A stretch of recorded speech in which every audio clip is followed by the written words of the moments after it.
paano magmumura ang bigas? Kung yung pandilig, tsaka yung mismong agriculture na department, pinaglalaruan yung budget. 45,000 ang nagpa-register out of 1.6 million. And remember, sa last elections, ang bumoto kay Sara Duterte sa OFW ay 98%. Kung pwede po, para raw sa kanyang anak, mag-PDP laban straight tayo.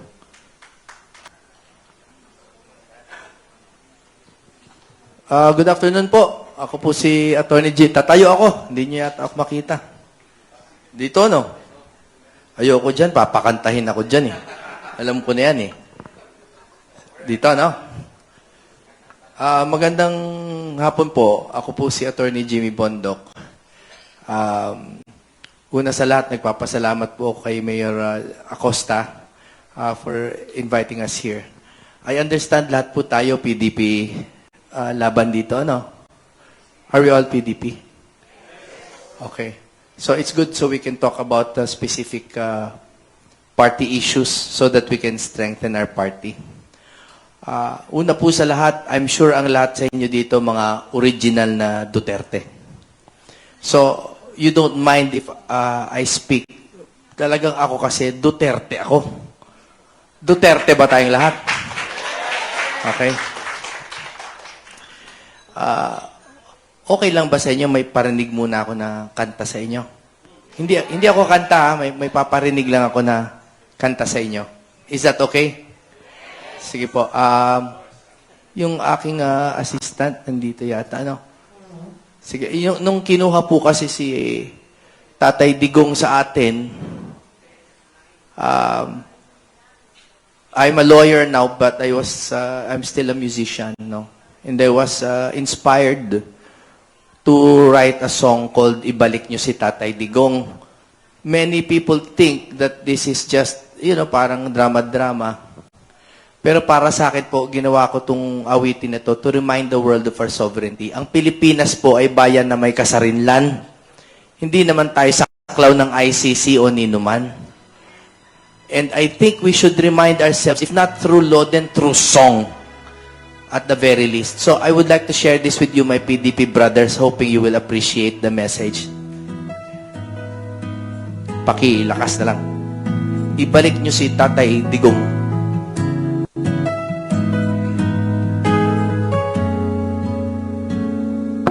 Tama na, sobra na, kinuha nyo ang aming ama.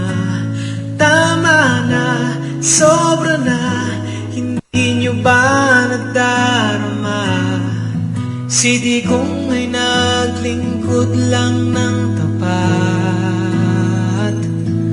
Si Tatay lang ang nagmahal sa aming lahat. Ibalik nyo si Tatay Digong, walang salang ikinulong, palayain ngayon. Ibalik nyo si Tatay Digong, kasarinlay nakataya, kapayapaan ng bansa. Ibalik nyo si Tatay Digong, ibalik nyo si Tatay Digong. Tama na, sobra na, tinama lang niyang mali. Tama na, sobra na, buong bansa inaapi.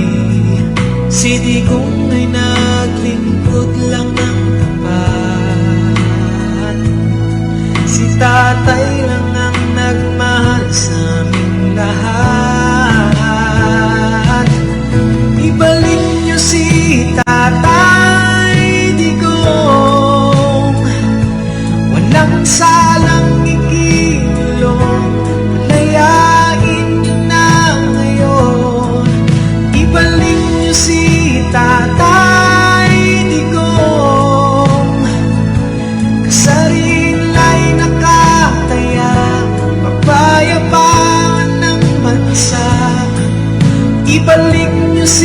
Tatay Digong, ibalik niyo si Tatay Digong. Nakaluhod na ang bayan,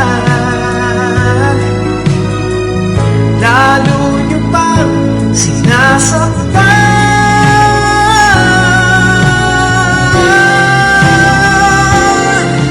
Ibalik niyo si Tatay Digong, walang salang ikinulong, palayain niyo na ngayon.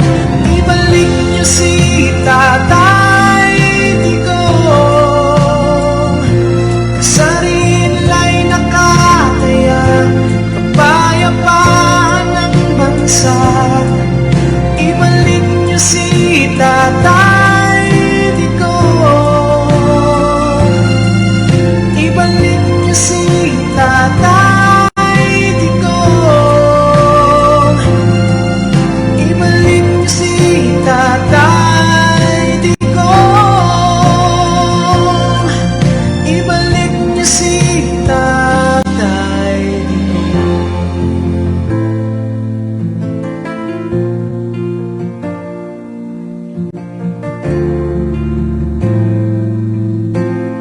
Ang aming Tatay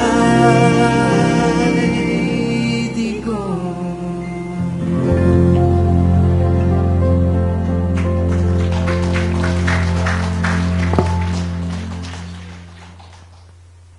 You know, these images, no? They are burned in the minds of all Duterte supporters. Alam ko po, lahat kayo ngayon, pinapanood nyo yon, nakikinig kayo sa kanta, but half of the experience is naaalala nyo yung bawat image na winawalang haya po ng pamahalaan natin ang dating nakaupo na Pangulo and the chairman of PDP. No, so sa totoo lang po, sa tinuod lang, naulaw ko mangampanya karon. Kay perting taas ang namo sa survey. Una ka nag-top 13 ko sa survey. Bondok lang naman. Kitsagoy magdahom. Pero it is at the expense of our leader. Ang problema po sa bayan natin ngayon is, sa gobyerno natin ngayon, is there's no real unity, which is their battle cry, but there's no unity. They're not even united. Ang hirap po ituro ng pag-ibig sa tao na hindi marunong magmahal. Tayo po kasi dito, syempre we have our own party problems, pero tayo nagmamahalan and our loyalty is to Duterte. Napakalinaw. Because it is not to a name, but it is to a principle. It is the principle of good governance at saka bayan ang una. Hindi nila naiintindihan yon. It's like explaining love to the loveless. No, so, yon ang challenge po natin ngayon. And I'm speaking to you straight. I'm not here to campaign. I'm here to remind us all, no, of certain basic precepts about nationhood. No? Ang una po sa lahat, hindi tayo saklaw ng ICC. Ang hirap naman paliwanag ang basic sa tao na ayaw tanggapin ang basic. Hindi tayo saklaw ng ICC. So even before we start campaigning, kapag tayo po nakikipagtalo sa Facebook, kailangan po pinaglalaban natin ang kasarinlan ng Pilipinas. Hindi tayo saklaw ng ICC. You can ask any lawyer yan sa mga tabi ninyo, madaming abogado dito. There is no ICC jurisdiction. Okay. Yung next topic po, yung impeachment. Kaya po kami tumatakbo na noong una 9 lang kami, ngayon 10 na. Alam niyo naman, Duterte na tayo. No, nagsimula kasi tayo, wala pa si Dr. Mata, ngayon kasali na po. Part of the final request po ni tatay, bago siya kinuha, bago kami, nasa Hong Kong po kami, sabay-sabay, explicitly requesting, sabi niya, kung pwede po, para raw sa kanyang anak, mag-PDP laban straight tayo. Okay. Sa tagal po natin kilala si tatay, alam naman natin when he is just talking political, yung nagiging politically, lang siya, naglalaro. But you know when he is sincere. Gusto po talaga niya maglagay ng mga matitino doon na senador. I hope you think of us as matino at least, no? As capable. But aside from that, this is partisan politics. Kailangan natin ng numero, at least 9 in the Senate to subvert the impeachment attempt. Kasi po, di ba, 2/3 sa Senate ang kailangan nilang boto. Bilangin nyo nga po kung makaka 2/3 sila, kung makaka 16 sila na pro-impeachment, pwede. Pwede po sila maka 16. Kasi who would have thought na yung lower house, makukuha nila ng ultra-super majority? Dinaan po sa pera. So is this partisan politics for the Senate? Absolutely. Of course, we're trying to get numbers in the Senate. But I do want to talk about our capacity. May kapasidad naman po kami. Ang tawag po sa amin, Team Suka. Bakit po Team Suka? Dahil daw para kaming pinabili lang ng suka. Pero yung suka po may asim. A, abogado. Puro abogado po kami, 5. 5 po ang abogado dyan. S, sundalo. Sino ba sundalo dyan? Diba to? Yung I, inspiration. Nandyan si pastor, nandyan si Ipe. No, yung inspiration. And M, malasakit. Sino pa ba yung malasakit? Alam naman natin kung sino. May nadagdag pa na doktor, si Doc Mata. So, this is an impeachment, anti-impeachment game as well. And lastly, dahil po nandito si Attorney Bobet Torion, and of course, Attorney J.B. Hinlo, maaari po ba natin silang palakpakan? Pero, Attorney Bobet and I and other lawyers have been filing suits. Dinadaan po namin sa legal habang ang kalaban natin dinadaan sa illegal. What cases have been filed po ba? Alam niyo po ba, ang una naming final, kami po ni Speaker Bebot Alvarez, nag-file po kami ng falsification of legislative documents laban kay Martin Romualdez at kay Manix Dalipe at kay Zaldico at kay Stella Kimbo. Pasensya na po kung merong mga Dalipe dito. This is legal. This is with all due respect. Kasi po, mura po ba ang bigas ngayon? Magkano ba? Baka 20 na. Ang 1/4.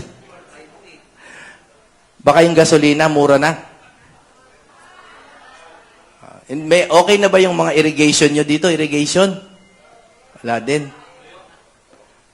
Alam niyo po, ang hirap po, alam ko yung iba sa inyo, alam na alam ang legislative process, but let's face it, hindi naiintindihan ng lahat yan dahil komplikado.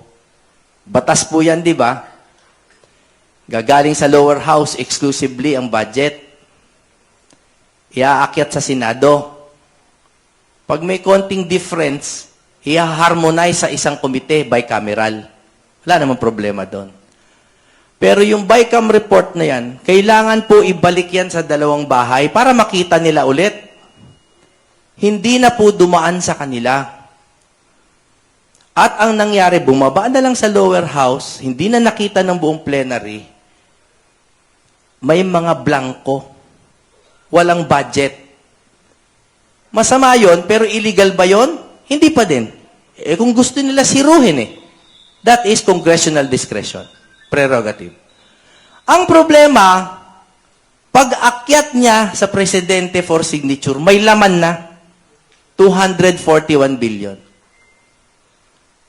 So there were deals made. We are presuming there are deals made for this 241 billion. And even if there were no deals made, mali yung proseso. Kasi may nagpalsify. Sana naiintindihan nyo. Kasi po, ang daming tao, they talk about corruption. What I'm trying to do, even though I know I'm boring some of you, is I'm trying to express or to picture sa inyo yung mechanism of corruption. Alam niyo po ba kung ano yung mga departamento na nilagyan ng 241 billion? Department of Agriculture tsaka Irrigation, NIA.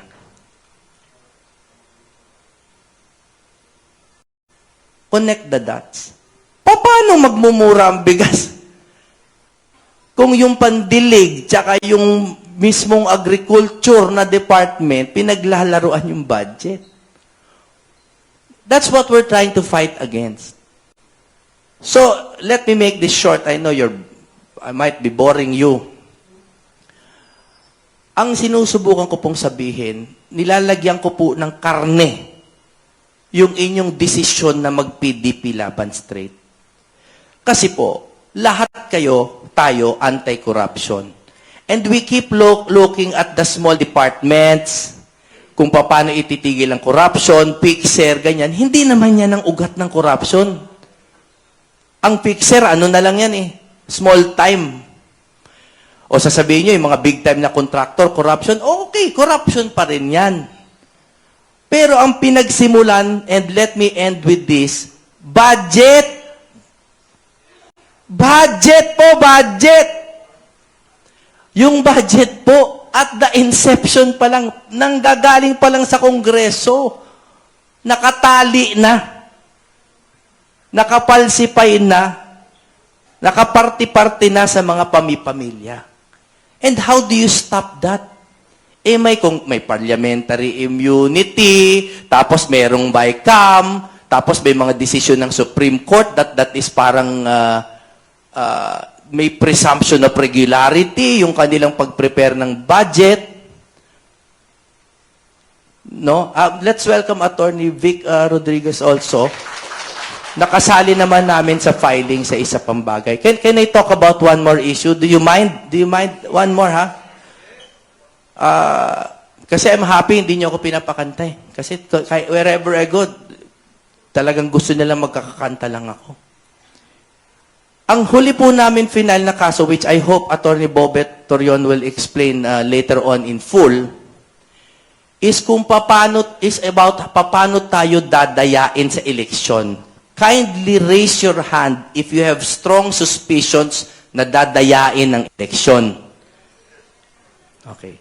So, kung palagay nyo po madadaya, raise your hand. Okay. Or at least may magsusubok. Di ba? Okay. That's about 90% of you. Okay. Again, mechanism. Dadayain. Paano po? Paano po? Dalawa po kasi yung general categories ng fraud or error sa eleksyon. Yung una yung regular fraud or error or duress. Di ba? Yung normal, yung sa eleksyon, nagpepekean ng balota, nagtututukan ng barel. Normal yan, kailangan po natin bantayan yan. Pero may bago po ngayon, pangalawang uri ng fraud or error, electoral fraud or error. Okay? It is the institutionalized fraud or error. Paano? And again, I'm teaching you sharing with you the mechanism of corruption or fraud. Attorney Torion will explain in length later on. Pero, example lang, sa OFW, online ang voting. Alam ko that doesn't sound horrible to you. Kasi may nalilito sa online and electronic. Electronic naman talaga ang voting. Balota, sinasaksak. Ang online po, walang balota. Pwede ka bumoto galing sa bahay mo, pindot-pindot ka lang. Walang balota, walang bibilangin ng poll watcher. No? Papasok yan into an algorithm that nobody understands. And what's worse, so the voting is online, the counting is online. Ang counting, again, as Attorney Torion will explain later on, has to have a manual counterpart. May balota dapat na ibabangga sa electronic count. Wala na rin po ngayon yun. Ano po ang resulta? Our OFWs are disenfranchised and they are now disincentivized to register. Alam nyo ba kung ilan ng OFW? There's about 1.6. It's always a changing number, obviously growing. So let's keep it at 1.5 million na OFW. Can anyone venture a guess kung ilan na ang nagpa-register? And voting starts on Monday, ha? Can you guess kung ilan na ang nagpa-register? Sa 1.5 million na lang. Can you guess, please? Anyone? Shout out. Well, let's not do percent. Can you give me a number? Huwag mo na makipag-math, abogado ako. Ha? 1 million out of 1.6. Ang dami nun. Kung may nag-register na 1 million out of 1.6. Historically, ang bumoboto, 400 to 700,000. Nagre-register, hindi bumoboto. Well, let me end the suspense. 45,000 lang po ang nagpa-register. 45,000 ang nagpa-register out of 1.6 million. And remember, sa last elections, ang bumoto kay Sara Duterte sa OFW ay 98%. So this is, again, an example of the mechanism of corruption. So what are we trying to do as a party and on your behalf? We're trying to exhaust all legal remedies, lalo na si Attorney Torion. At petitioner din kami dyan ni Attorney Vic Rodriguez and the PDP party. Para itigil yung online voting, bumalik po tayo sa manual.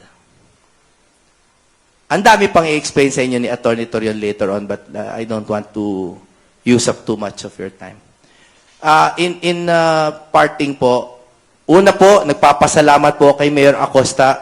Mananalo po ba si Mayor Acosta? Okay. Then can we also make sure, and again, I don't want to speak for myself, pwede po ba nating memorizein ang Duterte? Help us po. This is a beleaguered party. You know that. There was a schism. There was all sorts of political, internal politics, no? Pero, at the end of the day, the chairman of the PDP is Rodrigo Roa Duterte. At ang ating pakay po ngayon ay ibalik sa tamang landas ang ating naliligaw na bayan. Now, if you don't believe that there's anything wrong with the country, okay po, then wag nyo na kami iboto. Kung okay naman, if you feel safe in the streets, okay lang. No? Pero if you feel like kailangan po ibalik ang prinsipyong Duterte, huwag niyo po sana kalimutan ng 10, 22, 28, 30, 34, 38, 42, 53, 56, 58, PDP laban straight. Maraming salamat po.